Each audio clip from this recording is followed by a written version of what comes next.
sexual disappointment.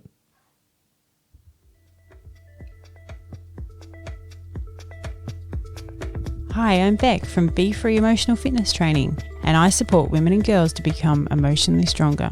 And I'm Vern from Move Forward Mentoring, and I specialise in male mentoring, helping boys and men find their passion, speak from their heart, and build better relationships. And together we are rekindling relationships. We work with couples through mentoring sessions as well as facilitating communication and creative workshops to build deeper connections. Welcome to our podcast, designed to help you strengthen and bring more fun into your partnership, as well as create a more loving, healthy, and strong connection.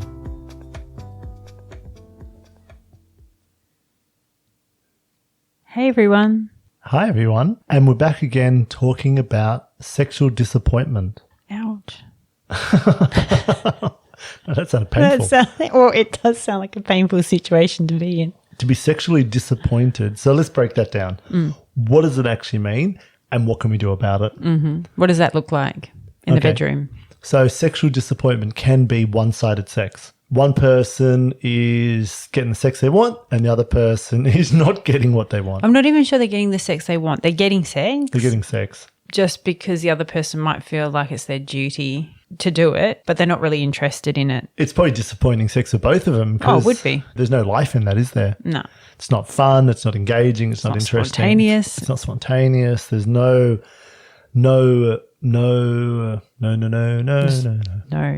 Just no. There's just no. It's just no. Don't do that.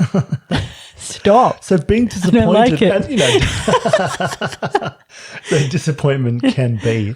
So there might be a mismatch in their sex drives. And we did a podcast on this. Yeah. And that can be many factors. Like it could be that your partner's taking medication like antidepressants or the pill.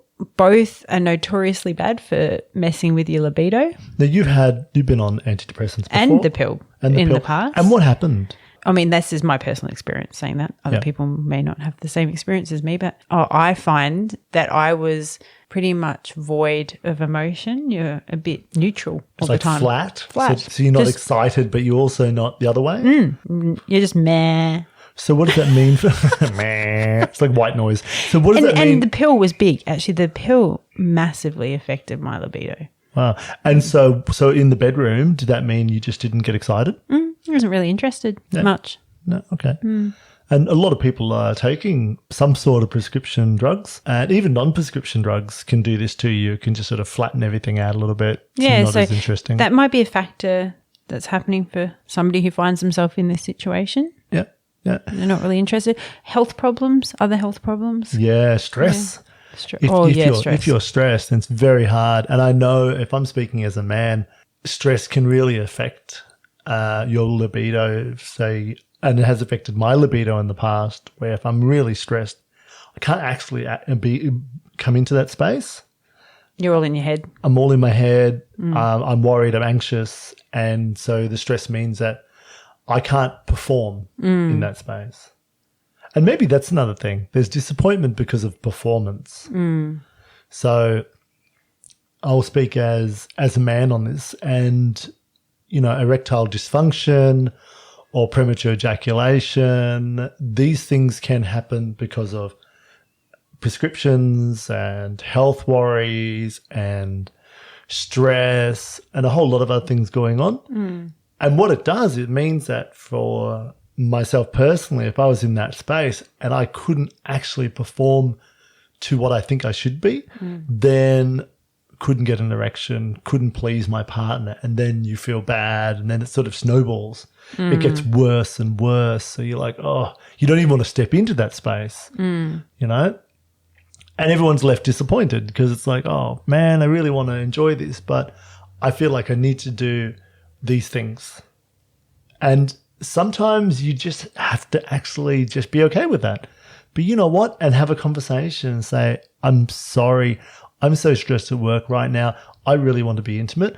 I can't really bring my best game into this space. And in that conversation, maybe then there's an opportunity to go, okay, well, we don't have to. We could actually just lie here and stroke each other and touch each other and enjoy that. I think that's a really good conversation to have. I think the partner, no matter how secure they are, after a certain amount of time go, oh, is there something wrong with us? Like, is Something wrong with me? Yeah. Yeah. Why are they not wanting to be intimate with me? So I think that conversation is a really good one to have, where say something like work is really stressful, or this, whatever it is really stressing me out, and I'm struggling a little bit to want to be intimate right now, but I love you. You know, I think that's a great conversation to have, so that it just clears the air a bit.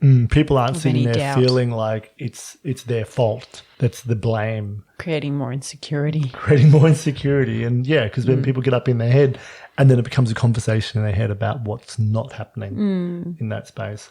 In that sexual performance, when we feel like we're lacking, then it really goes deep. It really is that affects our ego, affects who we are. There's a wounding in that we are not able to meet our partner, and therefore we've left our partner disappointed and unfulfilled, and we have to take that on board. And that's a strong sense of responsibility that people that identify as men tend to have, don't they? That they feel like it's their duty or their job to make you happy in that way. And to perform, to be ready and hard Fulfill your and ready needs, to go at any time. It's a lot of pressure. It is a lot of pressure. And I think that pressure can actually go the other way. It can actually make men less likely to be able to have an erection because you're like so worried about it. How about for women? Interesting. I think women, or people that identify as women, sometimes fall into this pattern of feeling like it's a sense of duty to keep their man happy. Even if they're not in the mood or they don't really want to, they feel like it's a duty.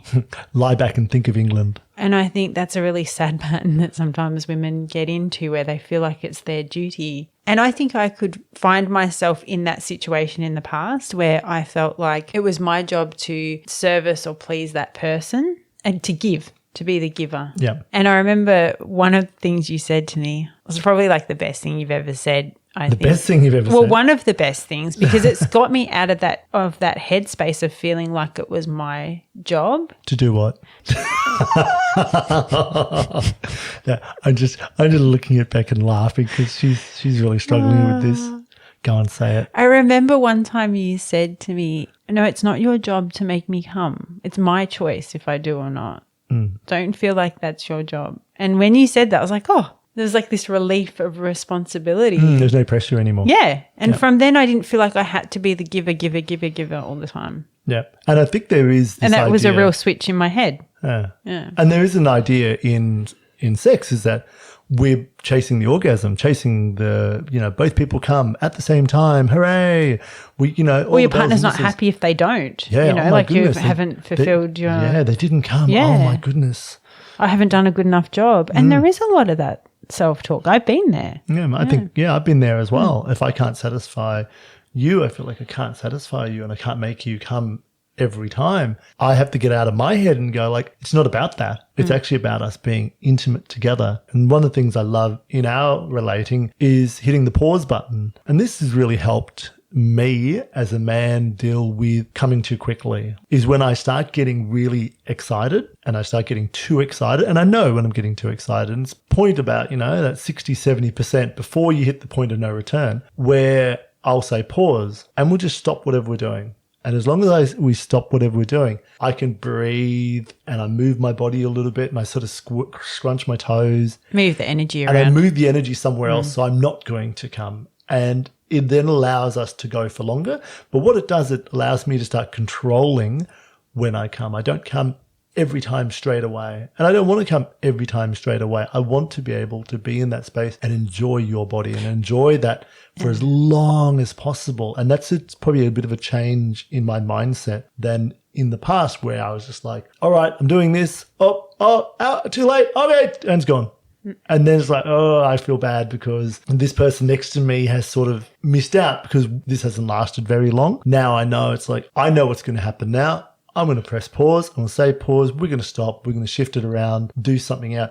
Even if that means me getting out of bed, having a drink of water, it's just breathing coming back into my body means I have more control over when that happens. And then I can step back into that space and we can keep on moving. And that means what's happening is I'm slowly building my sexual energy, but I'm also helping you build your sexual energy. Because rather than you not even being close to where I'm at, that pause button allows you to get more excited and then get more excited and get more excited. We start being able to meet. So there's less of a disappointment in that you might go, oh, God, that only lasted 2 minutes. And I'm disappointed because I'm like, oh, I could have done better. So I have control over how long I last because I make that important. And that's a really good technique, and it's called edging, isn't it? Yeah. So if this is an area you find that you two want to work on, it's a great technique because it is that pausing and breathing that sexual energy around. And as you do that more and more, you can both go for longer. But also when you do reach the point of no return, the orgasms are really powerful, aren't they? Because you've edged yourself and there's more and more energy flowing around your body. And I'll do that with you as well, where I'll notice where you're at with your breathing. And then I'll be like, okay, let's stop and breathe a little bit because we're holding our breath. In the past, it was like, I'm going to come. Don't just hold it. Get ready for it rather than just breathe. It's not about the destination. This is the journey of where we're at, and then pause, and you have to pause as well. And then you get to breathe that in. And that means for you can have bigger orgasms, better orgasms. It's more intimate. There's more connection. And if you look up edging, it's having a conversation beforehand because you might not always want to get to that destination. So it might be, hey, I just want to have a play around, but not that destination right now. Yeah, we might We'll work our way up to it. Yeah. In a few days or in a day or later on that night. Yeah. And rather than having a quickie and then it's over and done with, it'd be like, oh, let's just building energy. Let's build it up and then let's pause it. Because what happens... If you haven't tried it, do it. It's great. It's great. Because what happens is that means we're constantly, rather than there being this big release, and then there's sort of, when there's a big release, there's connection, but there can be disconnection as well because you're both just like satiated. When there's still that energy there, then you're constantly coming back into that space and playing with that energy and feeling a little bit more excited and, oh, look, okay, better pause.